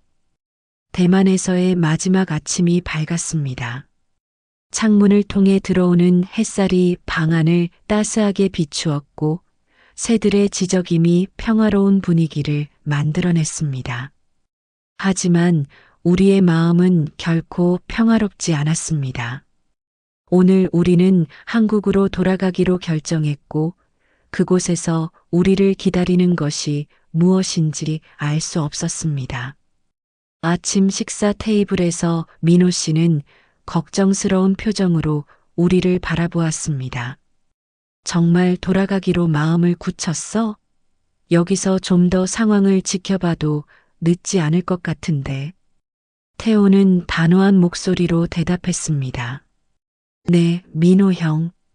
이제 돌아가야 할 때예요. 제가 수집한 증거는 이미 공개되었고 수사도 시작되었어요. 이 상황에서 계속 도망치는 것은 제가 잘못했다는 인상을 줄 뿐이에요. 민호 씨는 깊은 한숨을 내쉬었습니다. 그래, 내 선택을 존중해. 하지만 항상 조심해. 아직 그들의 영향력이 완전히 없어진 것은 아니니까. 그는 잠시 생각하더니 다른 제안을 했습니다. 사실 내가 말하지 않은 게 있어. 내 사업 파트너가 캐나다 밴쿠버에 있어. 원한다면 너희를 그곳으로 보낼 수도 있어. 새 신분으로 새 출발을 할 수 있을 거야. 태호와 저는 서로를 바라보았습니다. 캐나다로 가서 모든 것을 뒤로하고 새 삶을 시작한다. 잠시 그 가능성을 상상해 보았습니다. 아름다운 밴쿠버의 해안가에서 평화롭게 살아가는 모습, 더 이상 쫓기지 않고 자유롭게 숨을 쉴 수 있는 삶. 유혹적인 제안이었습니다. 하지만 태호의 눈에서 저는 이미 결심이 서 있음을 읽을 수 있었습니다. 그 제안 정말 감사해요, 형. 하지만 제가 이 일을 시작했으니 끝까지 책임져야 해요. 도망치는 삶은 진정한 자유가 아니에요. 저는 태호의 손을 꼭 잡았습니다. 나도 같은 생각이야. 우리는 돌아가서 이 상황을 제대로 마무리해야 해. 민호 씨는 우리의 결정을 존중하는 눈빛으로 고개를 끄덕였습니다. 알았어. 그럼 한국 대사관에 연락해서 귀국 절차를 시작하자. 아침 식사 후 민호 씨는 한국 대사관에 전화를 걸었습니다. 이미 우리의 상황을 알고 있던 대사관은 빠르게 대응했고 오후에 대사관을 방문하기로 약속했습니다. 짐을 정리하면서 태호는 노트북을 켜고 한국 뉴스를 확인했습니다. 모든 언론이 이 스캔들을 대대적으로 보도하고 있었습니다.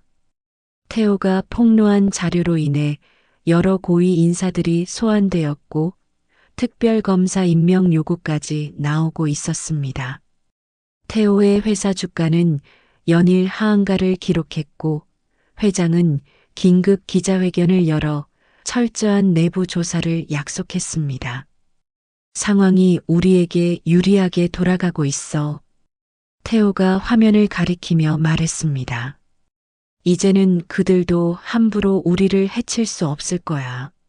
민호 씨의 차를 타고 타이중 시내로 향하는 동안 창밖으로 대만의 아름다운 풍경이 지나갔습니다. 며칠 동안 숨어 지냈던 이 나라에 작별을 고하는 기분이 들었습니다.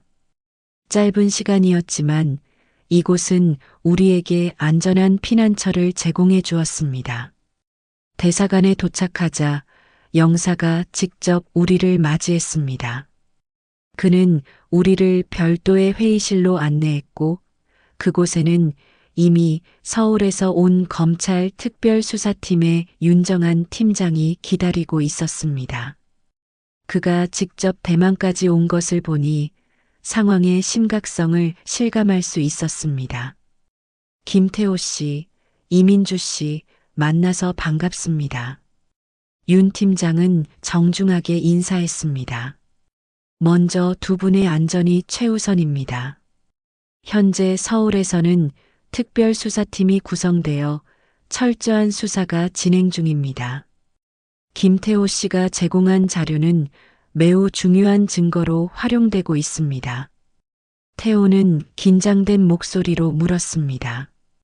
저희가 한국으로 돌아가면 어떤 상황이 될까요? 윤 팀장은 진지한 표정으로 대답했습니다. 솔직히 말씀드리자면 쉽지 않을 겁니다. 김태호 씨는 중요 증인으로서 수사에 협조해 주셔야 하고 그 과정에서 위험할 수 있습니다. 하지만 우리는 증인 보호 프로그램을 통해 최대한의 안전을 보장할 것입니다. 구체적으로 어떤 보호를 받게 되나요? 제가 물었습니다. 안전가옥에서 생활하게 될 겁니다. 24시간 경호가 붙고 외부와의 접촉은 제한됩니다. 가족들과의 만남도 통제된 환경에서만 가능합니다. 정확한 위치는 극소수만 알게 되고 필요하다면 신원 보호도 제공됩니다. 그의 설명을 들으니 마치 감옥 같았습니다. 하지만 지금 상황에서는 그것이 최선의 선택이었습니다. 얼마나 오래 그런 상황이 지속될까요? 태호가 물었습니다. 윤 팀장은 솔직하게 대답했습니다. 정확히 말씀드리기 어렵습니다. 수사와 재판이 모두 끝날 때까지일 수도 있고 더 길어질 수도 있습니다. 이 사건의 규모를 고려하면 최소 6개월에서 1년 정도로 예상됩니다. 길고 어려운 시간이 될 것이라는 예감이 들었습니다. 하지만 이제 와서 돌이킬 수는 없었습니다. 언제 한국으로 돌아갈 수 있을까요? 제가 물었습니다. 내일 아침 특별기가 준비되어 있습니다. 공항에서 직접 군용기로 이동하여 한국으로 갈 예정입니다. 회의가 끝난 후 우리는 대사관 근처 호텔에서 하룻밤을 묵기로 했습니다. 민호 씨는 우리와 작별 인사를 나누었습니다. 정말 고마워요, 민호 형. 형이 아니었다면 우린 여기까지 오지 못했을 거예요. 태호가 진심을 담아 말했습니다. 민호 씨는 우리를 꽉 안아주었습니다. 그동안 잘 지내. 모든 게 끝나면 꼭 연락해. 그때는 좀 더 즐거운 상황에서 다시 만나자. 호텔 방으로 돌아와 태호와 저는 창가에 앉아 타이중의 야경을 바라보았습니다. 내일이면 이 모든 풍경과 작별하고 불확실한 미래가 기다리는 한국으로 돌아가게 될 것입니다. 후회 없어? 태호가 조용히 물었습니다. 저는 고개를 저었습니다. 전혀. 내가 한 일은 옳은 일이야. 그리고 우리는 함께니까 어떤 어려움도 이겨낼 수 있어. 태호는 제 손을 꼭 잡았습니다. 고마워, 민주야. 내가 옆에 있어줘서 정말 다행이야. 모든 게 끝나면 우리는 정말 평범한 삶을 살 거야. 그때는 정말 새 출발을 할 수 있을 거야. 우리는 그날 밤 호텔 발코니에서 타이중의 마지막 밤을 만끽했습니다. 도시의 불빛들이 별처럼 빛나고 멀리서 들려오는 거리의 소음이 묘하게 평화롭게 느껴졌습니다. 이상하게도 내일 맞이할 불확실한 미래에 대한 두려움보다는 이 모든 것이 끝날 것이라는 기대감이 더 컸습니다. 밤이 깊어갈수록 우리는 앞으로의 계획에 대해 이야기했습니다. 모든 것이 끝나면 조용한 시골에 작은 집을 짓고 평범한 일상을 살아가는 것. 그것이 우리의 꿈이었습니다. 태호는 더 이상 대기업에서 일하지 않고 자신만의 작은 IT 회사를 세우고 싶다고 했습니다. 저는 잠시 미뤄둔 대학원 공부를 다시 시작하고 싶었습니다. 그날 밤 우리는 오랜만에 편안하게 잠들 수 있었습니다. 비록 내일은 새로운 도전이 기다리고 있지만 적어도 우리는 더 이상 도망자가 아니었습니다. 우리는 진실을 위해 싸우는 사람들이 되었고 그것만으로도 충분히 자랑스러웠습니다. 새벽에 일어나 짐을 챙기고 호텔을 나섰습니다. 공항으로 향하는 차 안에서 태호는 계속해서 한국 뉴스를 확인했습니다. 상황은 점점 더 커지고 있었고 태호의 귀국 소식이 알려지면서 언론의 관심도 폭발적으로 증가했습니다. 태호야, 우리가 한국에 도착하면 미디어의 집중 공격을 받게 될 거야. 제가 걱정스럽게 말했습니다. 태호는 고개를 끄덕였습니다. 그럴 거야. 하지만 우리는 이제 숨지 않아. 당당하게 진실을 말할 거야. 공항에 도착하자 특별한 통로로 안내받았습니다. 일반 승객들과는 다른 경로로 이동하여 보안을 유지했습니다. 활주로에는 작은 전용기가 대기하고 있었고 윤 팀장과 몇몇 검찰 관계자들이 우리를 맞이했습니다. 비행기에 오르기 전 태호는 잠시 멈춰서서 대만의 하늘을 올려다보았습니다. 이곳은 우리에게 잠시나마 안전한 피난처를 제공해 준 곳이었습니다. 그리고 이제 우리는 더 큰 싸움을 위해 돌아가는 길에 올랐습니다. 비행기가 활주로를 달리기 시작했을 때 태호와 저는 손을 꽉 잡았습니다.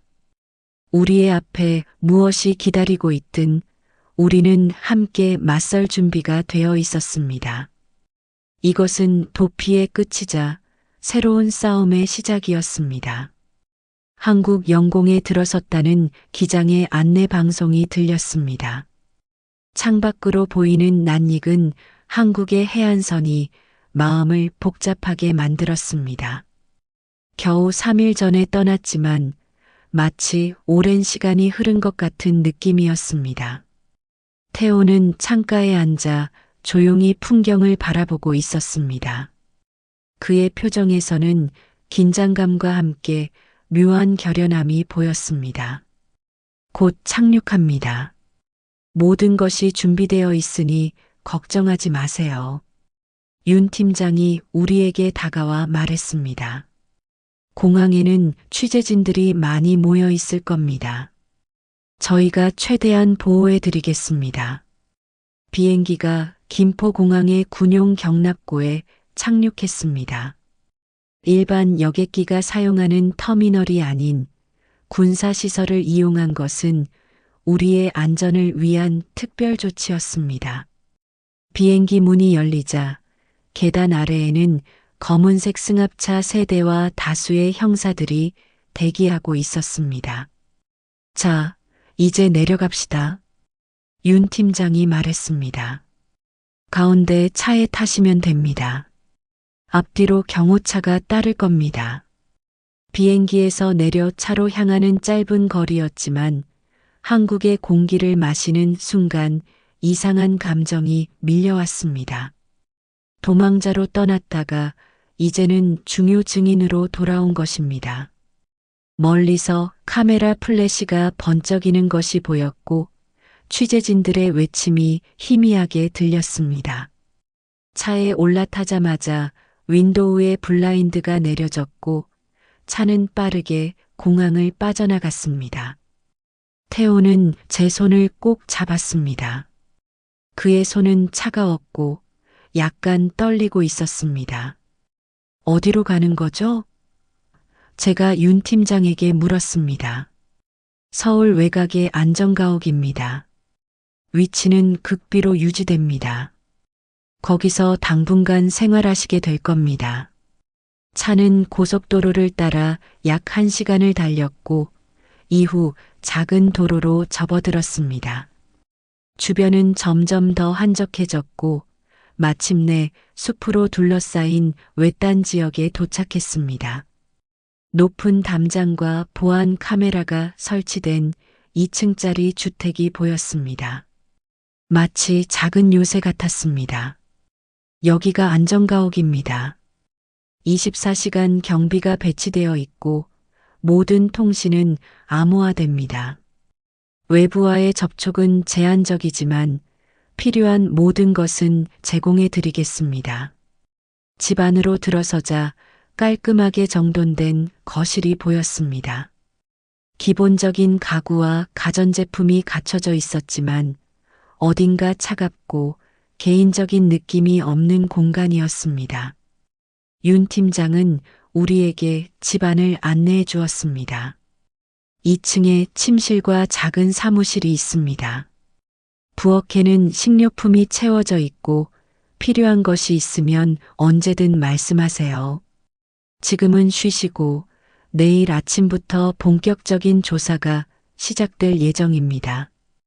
윤 팀장과 다른 검찰 관계자들이 떠난 후 태호와 저는 조용히 집안을 둘러보았습니다.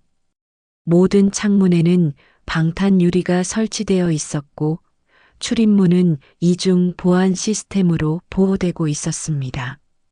이곳은 안전한 피난처인 동시에 일종의 감옥이기도 했습니다. 2층 창문에서 바라본 풍경은 평화로웠습니다. 멀리 숲과 산이 보였고 저녁 노을이 하늘을 붉게 물들이고 있었습니다. 태호는 창가에 서서 오랫동안 밖을 바라보았습니다. 괜찮아? 제가 그의 어깨에 손을 얹으며 물었습니다. 태호는 깊은 생각에서 빠져나오듯 고개를 돌렸습니다. 응, 괜찮아. 그냥, 이제 정말 시작이구나 싶어. 저녁을 간단히 먹은 후 우리는 TV를 켰습니다. 예상대로 모든 뉴스 채널이 우리의 귀국 소식을 다루고 있었습니다. 비자금 내부 고발자 김태호, 귀국해 검찰 조사 협조, 세기의 비리 폭로, 특별수사팀 본격 가동, 정치권 인사들 줄소한 예고, 헤드라인들이 화면을 가득 채우고 있었습니다. 뉴스 화면에는 공항에서 촬영된 우리의 모습도 일부 포함되어 있었습니다. 멀리서 찍힌 흐릿한 영상이었지만 분명 우리였습니다. 검은 옷을 입고 윤 팀장과 형사들에게 둘러싸여 차로 향하는 모습이 마치 다른 사람의 이야기처럼 느껴졌습니다. 이제 모든 사람들이 우리를 알게 됐네. 태호가 작은 목소리로 말했습니다. TV를 끄고 우리는 침실로 향했습니다.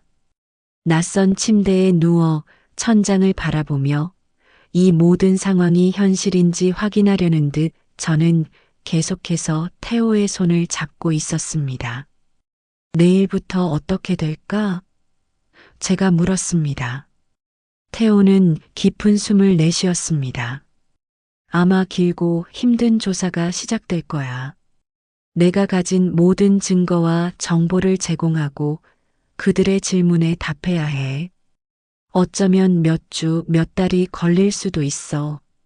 그날 밤 우리는 오랫동안 잠들지 못했습니다. 미래에 대한 불안과 기대가 교차하는 가운데 안전가옥의 정적이 우리를 감싸고 있었습니다. 다음 날 아침 예고된 대로 윤 팀장과 특별수사팀이 도착했습니다. 거실은 임시 사무실로 변했고 컴퓨터와 서류들이 테이블 위에 펼쳐졌습니다. 김태호 씨, 오늘부터 본격적인 조사를 시작하겠습니다.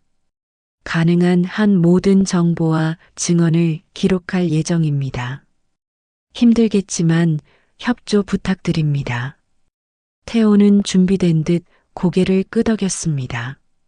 네, 제가 알고 있는 모든 것을 말씀드리겠습니다. 그렇게 태호의 증언이 시작되었습니다. 처음에는 어떻게 비자금 자료를 발견하게 되었는지, 어떤 방식으로 증거를 수집했는지에 대한 기본적인 질문들이었습니다. 하지만 점점 더 깊이 들어가면서 관련된 인물들의 이름과 구체적인 거래 내용, 금액 등 민감한 정보들이 오고 갔습니다. 저는 태호의 옆에서 그의 증언을 지켜보았습니다. 때로는 물을 가져다 주고 때로는 그의 어깨를 가볍게 두드리며 힘을 주었습니다. 태호의 목소리는 차분했지만 그의 눈에서는 결연함이 느껴졌습니다. 오후가 되자 윤 팀장은 잠시 휴식을 제안했습니다. 태호는 지쳐 보였지만 여전히 의지를 잃지 않고 있었습니다. 잘하고 있습니다, 김태호 씨. 귀하의 증언 덕분에 수사가 크게 진전되고 있습니다. 잠시 후 윤 팀장의 전화기가 울렸고 그는 통화를 위해 밖으로 나갔습니다. 돌아온 그의 표정은 한층 밝아져 있었습니다. 좋은 소식입니다. 방금 대법원에서 특별검사 임명을 승인했습니다. 이제 이 사건은 독립적인 특검이 맡게 됩니다. 더 투명하고 철저한 수사가 가능해질 겁니다. 태호의 눈에 희망의 빛이 번쩍였습니다. 특별검사의 임명은 이 사건이 정치적 압력 없이 공정하게 다루어질 가능성이 높아진다는 의미였습니다. 그날 밤 태호와 저는 안정가옥의 작은 테라스에 앉아 별을 바라보았습니다. 모든 것이 빠르게 진행되고 있었지만 동시에 이제 겨우 시작이라는 느낌도 들었습니다. 지금까지 어땠어? 제가 태호에게 물었습니다. 태호는 잠시 생각에 잠겼다가 대답했습니다. 생각보다 훨씬 철저해.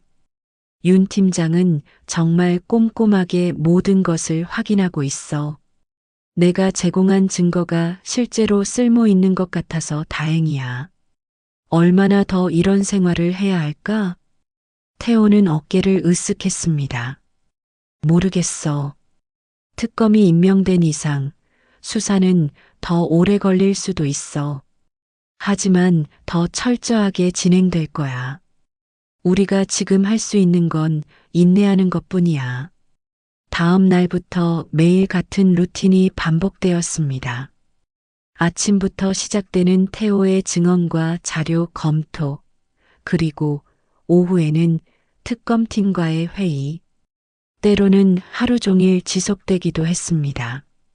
저는 그 과정에서 태호를 지원하며 동시에 이 상황이 언제 끝날지 기다렸습니다.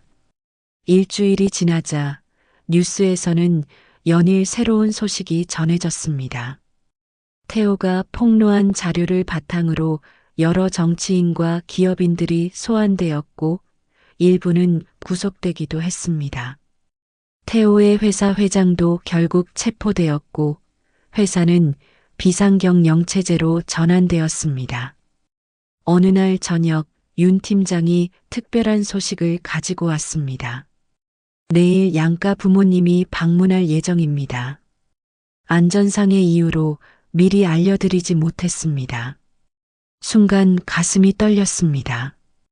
결혼식 날 갑자기 사라진 후 부모님께는 짧은 메시지만 남겼을 뿐 제대로 된 설명을 하지 못했습니다. 부모님들은 얼마나 걱정하고 혼란스러워 하셨을지 상상할 수조차 없었습니다. 다음 날 부모님들이 안정가옥에 도착했습니다. 문이 열리고 양가 부모님이 들어서는 순간 모든 감정이 한꺼번에 밀려왔습니다. 어머니는 저를 보자마자 달려와 꽉 안아주셨고 아버지의 눈에는 눈물이 고여 있었습니다. 태호의 부모님도 마찬가지로 안도와 걱정이 뒤섞인 표정으로 우리를 바라보셨습니다. 괜찮니? 정말 걱정했단다. 어머니가 떨리는 목소리로 물으셨습니다. 우리는 거실에 모여 앉아 지난 일들을 설명했습니다. 태호는 자신이 발견한 비리, 그리고 왜 결혼식 날 도주할 수밖에 없었는지 차분히 설명했습니다. 부모님들은 때로는 놀라움을, 때로는 이해의 표정을 지으며 경청하셨습니다. 내가 옳은 일을 했다는 건 알지만 그래도 너무 위험한 방법이었어. 태호의 아버지가 걱정스럽게 말씀하셨습니다. 태호의 어머니는 눈물을 닦으며 말씀하셨습니다. 그래도 너희가 무사해서 정말 다행이구나. 앞으로는 조심해야 해. 저의 아버지는 태호의 어깨를 토닥이며 격려하셨습니다. 태호야, 내가 용기 있는 선택을 한 것은 존경스럽다.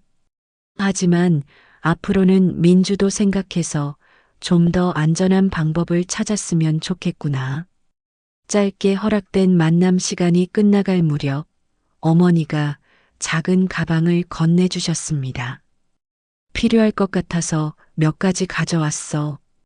가방 안에는 제 오래된 일기장, 태호와의 사진들, 그리고 결혼식 날 입으려던 목걸이가 들어 있었습니다. 작은 것들이었지만 이 낯선 환경에서 큰 위안이 될 것 같았습니다. 부모님들이 떠난 후 태호와 저는 조용히 앉아 있었습니다. 부모님을 만난 것은 위안이 되었지만 동시에 우리가 일상에서 얼마나 단절되어 있는지 다시 한번 실감하게 되었습니다. 그날 밤 태호는 오랜만에 악몽을 꾸었습니다. 잠에서 깨어나 헐떡이는 그를 보며 가슴이 아팠습니다. 제가 그를 안아주자 태호는 깊은 숨을 내쉬었습니다. 꿈에서 우리가 영원히 이곳을 나가지 못하는 거였어. 그가 작은 목소리로 말했습니다. 곧 끝날 거야. 저는 그를 안심시키려 했지만 사실 저 또한 확신이 없었습니다. 창밖으로 보이는 밤하늘에는 별들이 빛나고 있었습니다. 이 어려운 시간도 언젠가는 지나가고 우리는 다시 자유롭게 별을 바라볼 수 있을 것이라고 스스로를 위로했습니다. 그때까지는 서로에게 의지하며 진실을 위한 이 싸움을 함께 견뎌내야 했습니다. 안전가옥에서의 생활이 시작된 지 정확히 1년이 지났습니다. 창밖으로 보이는 풍경은 계절의 변화를 거쳐 다시 봄을 맞이했습니다. 벚꽃이 흩날리는 모습이 마치 작년 우리의 결혼식 날을 떠올리게 했습니다. 그때의 혼란과 공포가 이제는 먼 기억처럼 느껴졌습니다. 태호는 아침부터 정장을 차려입고 거울 앞에서 넥타이를 매고 있었습니다. 오늘은 특별한 날이었습니다. 1년간의 특별 검사 수사 끝에 마침내 주요 관련자들에 대한 최종 판결이 내려지는 날이었고 태호는 법정에 출석해야 했습니다. 긴장돼? 제가 그의 뒤에서 다가가 어깨를 감싸 안으며 물었습니다. 태호는 거울 속 제 모습을 바라보며 미소를 지었습니다. 조금. 하지만 이제 거의 끝나간다는 생각에 오히려 편하네. 지난 1년은 우리 인생에서 가장 도전적인 시간이었습니다. 태호의 증언은 특별 검사팀의 수사에 결정적인 역할을 했고 그 결과 태호의 회사 회장을 포함한 30여 명의 기업인과 정치인들이 기소되었습니다. 몇 달 동안 이어진 재판 과정에서 태호는 여러 차례 법정에 출석해 증언했고 매번 카메라 플래시와 기자들의 질문 세례를 견뎌내야 했습니다. 저는 안전가옥에서 그를 기다리며 뉴스를 통해 상황을 지켜볼 수밖에 없었습니다. 처음에는 이런 생활이 답답하고 힘들었지만 시간이 지나면서 나름의 일상을 만들어갔습니다.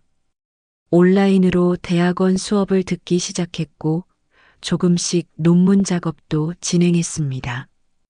태호는 귀가할 때마다 외부 세상의 이야기를 들려주었고 우리는 그렇게 서로에게 의지하며 이 시간을 견뎌냈습니다. 오늘 판결이 나면 우리는 이제 어디로 가게 되는 거야? 제가 물었습니다. 태호는 넥타이를 마저 매며 대답했습니다. 윤 팀장 말로는 판결 후에도 당분간은 보호가 필요하대.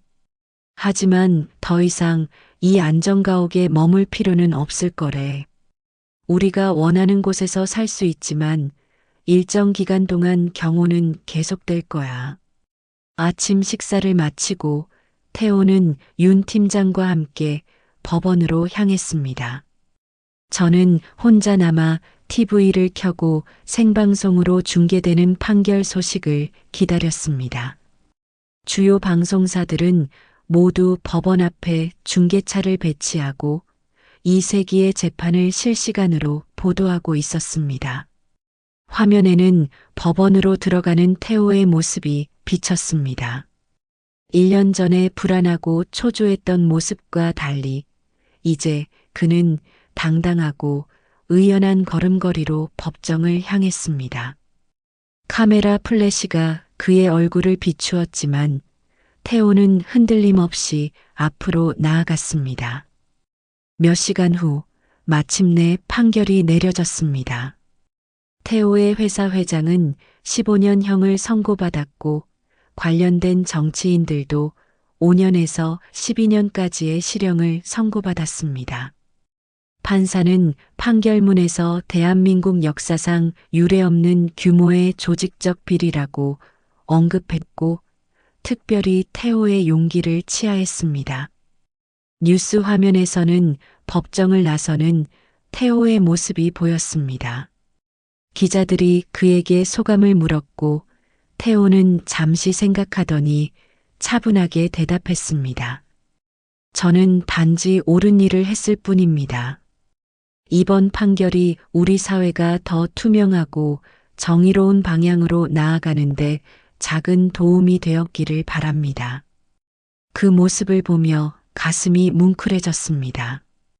태호는 이 모든 어려움을 이겨내고 진정한 영웅이 되었습니다. 저녁이 되어 태호가 안전가옥으로 돌아왔을 때 그의 표정은 밝았습니다. 문을 열자마자 저는 그를 꽉 안아주었습니다. 수고했어. 정말 자랑스러워. 태호는 제 등을 토닥이며 웃었습니다. 이제 정말 끝났어. 우리의 새로운 시작이 기다리고 있어. 그날 밤 윤 팀장이 특별한 소식을 가지고 방문했습니다. 그는 공식적인 서류 한 장을 태호에게 건넸습니다. 이건 올해의 용기 있는 시민상 수여 통지서입니다. 다음 주 청와대에서 대통령이 직접 시상할 예정입니다. 태호는 놀란 표정으로 서류를 바라보았습니다. 저는 그냥 제가 해야 할 일을 했을 뿐인데, 윤 팀장은 미소를 지으며 말했습니다. 김태호 씨의 용기 덕분에 우리 사회에 큰 병폐가 드러났고 정의가 실현될 수 있었습니다. 이건 당연한 인정입니다. 또 다른 놀라운 소식도 있었습니다. 특검팀은 태호와 저에게 새로운 신분과 함께 새 출발을 할 수 있는 기회를 제공했습니다. 원한다면 증인 보호 프로그램의 일환으로 해외에서 새 삶을 시작할 수도 있고 국내에 남아 정부의 보호를 받으며 살 수도 있었습니다. 그 밤 태호와 저는 테라스에 앉아 별을 바라보며 우리의 미래에 대해 오랫동안 이야기했습니다. 어떻게 할까? 해외로 갈까? 아니면 여기 남을까? 제가 물었습니다. 태호는 하늘의 별들을 바라보며 잠시 생각에 잠겼습니다. 솔직히 말하면 나는 여기 남고 싶어. 도망가는 것처럼 해외로 가고 싶지는 않아. 이제 우리는 숨을 필요가 없어. 저도 같은 생각이었습니다. 한국에 남아 새로운 시작을 하는 것이 우리에게 맞는 선택이라고 느꼈습니다. 다음 주 태호는 청와대에서 올해의 용기 있는 시민상을 수상했습니다. 대통령은 직접 태호의 손을 잡고 대한민국의 정의를 위해 개인적 희생을 감수한 진정한 영웅이라고 칭찬했습니다. 그 순간 저는 그 어느 때보다 태호를 자랑스럽게 생각했습니다. 시상식 후 우리는 보호 프로그램의 지원을 받아 서울 외곽의 조용한 마을에 새 집을 마련했습니다. 작지만 아늑한 주택이었고 뒷뜰에는 작은 정원도 있었습니다. 처음으로 우리만의 진짜 보금자리를 갖게 된 것입니다.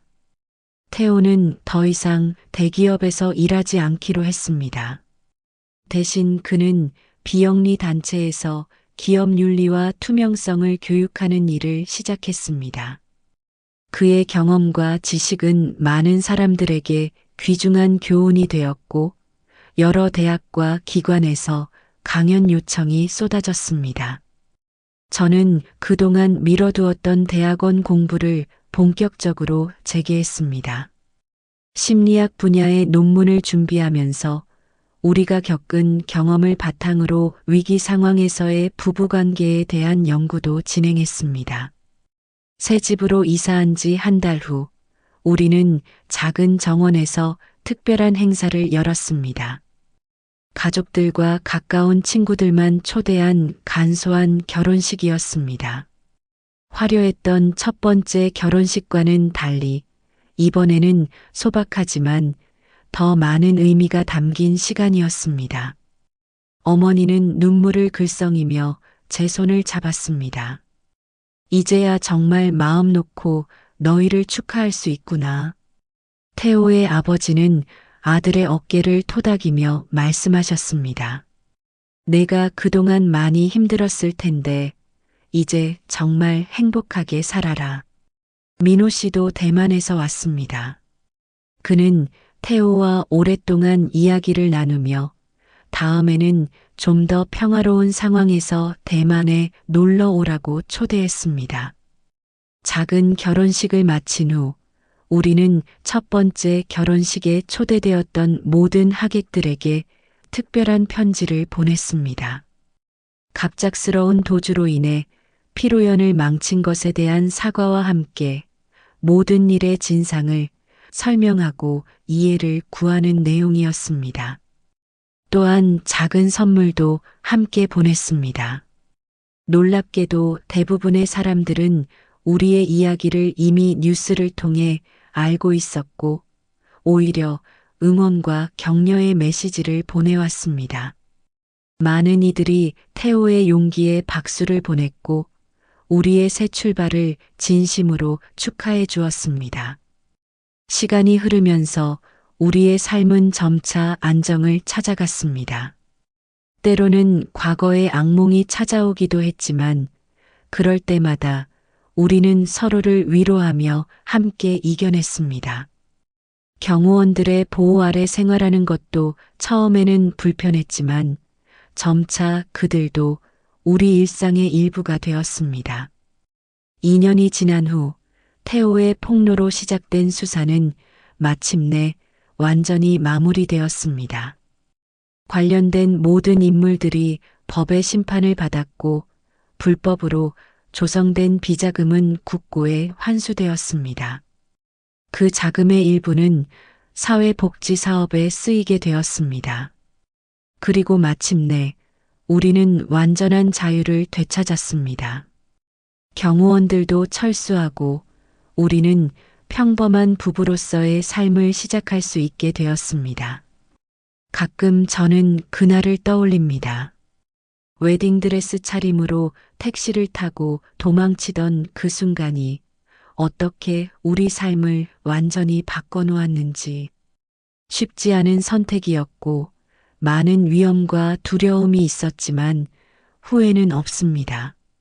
지금 우리는 평범한 일상을 즐기고 있습니다. 태호와 함께 아침에 일어나 커피를 마시고 주말에는 등산을 가고 미래에 아이를 가질 계획도 세우고 있습니다. 1년 전 우리는 작은 강아지를 입양했고 그 강아지는 지금 우리 가정에 많은 기쁨을 가져다 주고 있습니다. 하지만 우리의 경험은 평생 잊지 못할 것입니다.